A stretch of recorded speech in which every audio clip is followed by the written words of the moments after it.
আসসালামু আলাইকুম বন্ধুরা, আজকে আমি আপনাদের দেখাবো মসুর ডাল দিয়ে পালং শাকের একটি দারুণ রেসিপি। এটা যেমন স্বাস্থ্যকর, খেতেও তেমন সুস্বাদু। তাহলে চলুন রান্না শুরু করা যাক। এই রেসিপির জন্য আমাদের লাগবে মসুর ডাল, কাঁচামরিচ, পেঁয়াজ, লবণ, হলুদ এবং পালং শাক। প্রথমে আমি ডালগুলো ভালোভাবে ধুয়ে নিয়েছি। ডালগুলো ধুয়ে নেওয়া হয়ে গেলে আমি এখানে যোগ করব পেঁয়াজ কুচি, মরিচ কুচি, লবণ, হলুদ এবং পরিমাণ মতো তেল।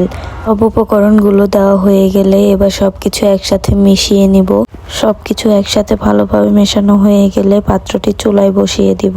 তারপর এতে দিয়ে দিব পরিমাণ মতো পানি।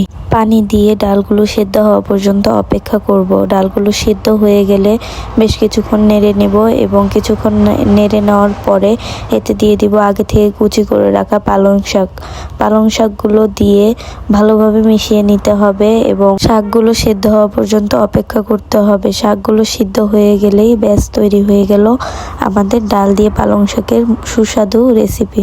আশা করি ভিডিওটি আপনাদের ভালো লেগেছে। আপনারা এই রেসিপিটি বাসায় তৈরি করলে কমেন্টসে অবশ্যই আমাকে জানাবেন কেমন হয়েছে।